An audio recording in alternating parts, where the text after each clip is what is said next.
Psychology ଅନୁସାରେ ଯଦି ଆପଣଙ୍କର ହସ୍ତମୈଥୁନ କରିବାର ଅଭ୍ୟାସ ଥାଏ ତେବେ ଆପଣ ଯେତେ ବି ମହିଳାଙ୍କ ସହିତ ସମ୍ବନ୍ଧ ବନାନ୍ତୁ ନା କାହିଁକି ବିନା ହସ୍ତମୈଥୁନରେ ଆପଣ କେବେ ବି ସନ୍ତୁଷ୍ଟ ହେବେନି। ଛିଡ଼ା ହୋଇ ପରିସ୍ରା କରିବା ଦ୍ୱାରା ସହବାସ କରିବାର କ୍ଷମତା କମ୍ ହୋଇଯାଇଥାଏ, କାହିଁକିନା ଛିଡ଼ା ହୋଇ ପରିସ୍ରା କରିବା ଦ୍ୱାରା ମୂତ୍ରାଶୟ ସଠିକ୍ ଭାବରେ ଖାଲି ହୋଇନଥାଏ। ପିଠିକୁ ସବୁବେଳେ ମଜବୁତ କରିକି ରଖନ୍ତୁ, କାହିଁକିନା ସାବାସୀ ଆଉ ବିଶ୍ୱାସଘାତକ ସବୁବେଳେ ପିଠିକୁ ହିଁ ମିଳିଥାଏ।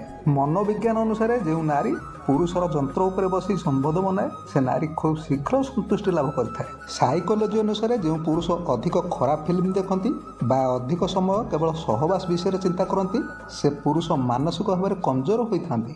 ସାଇକୋଲୋଜି ଅନୁସାରେ ଜଣେ ନାରୀ ସେହି ପୁରୁଷ ପ୍ରତି ଶୀଘ୍ର ଆକର୍ଷିତ ହୋଇଯାଇଥାଏ ଯେଉଁ ପୁରୁଷ ତା ନିଜ ତରଫରୁ ତାଙ୍କ ସହିତ କଥାବାର୍ତ୍ତା କରିବାର ପ୍ରୟାସ କରିଥାନ୍ତି।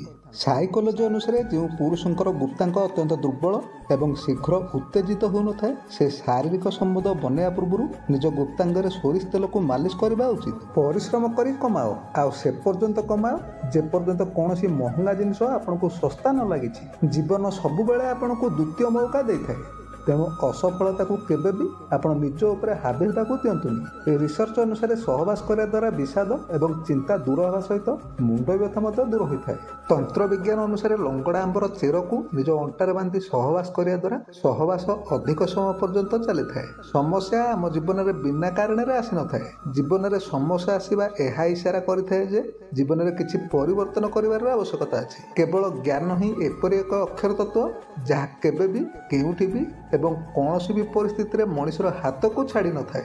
ଯଦି ଜଣେ ପୁରୁଷ ସହବାସରେ ନାରୀକୁ ସମ୍ପୂର୍ଣ୍ଣ ରୂପରେ ସନ୍ତୁଷ୍ଟ କରିପାରୁଥାଏ ତେବେ ତାଙ୍କ ଭିତରେ ଯେତେ ବି ଝଗଡ଼ା ହେଉ ପଛେ ସେ ନାରୀ ସେ ପୁରୁଷ ପାଖକୁ ନିଶ୍ଚୟ ଫେରିଥାଏ। ସାଇକୋଲୋଜି ଅନୁସାରେ ଯଦି ଜଣେ ନାରୀ ଆପଣଙ୍କ ସହିତ କଥାବାର୍ତ୍ତା କରିବା ସମୟରେ ଏପଟ ସେପଟ ଚାହୁଁଥାଏ ଏବଂ ବାରମ୍ବାର ନିଜ ଛାତି ଏବଂ ଦେହରେ ହାତ ଲଗାଉଥାଏ ତେବେ ଜାଣି ନିଅନ୍ତୁ ଯେ ସେ ଆପଣଙ୍କ ସହିତ ଶାରୀରିକ ସମ୍ବନ୍ଧ ରଖିବାର ଇଚ୍ଛା କରନ୍ତି। ପାଖାପାଖି 60% ମହିଳା ନିଜ ସହବାସରେ ସନ୍ତୁଷ୍ଟ ହୋଇନଥାନ୍ତି। ସାଇକୋଲୋଜି ଅନୁସାରେ ଜଣେ ମହିଳା ଶରୀରରେ ଉତ୍ତେଜନା ଆସିବା ପାଇଁ 15ରୁ 20 ସେକେଣ୍ଡର ସମୟ ଲାଗିଥାଏ, ଆଉ ଏହା ପାଖାପାଖି 20ରୁ 25 ମିନିଟ୍ ପର୍ଯ୍ୟନ୍ତ ରହିଥାଏ, ଯାହାକି ପୁରୁଷଙ୍କ ତୁଳନାରେ 4 ଗୁଣ।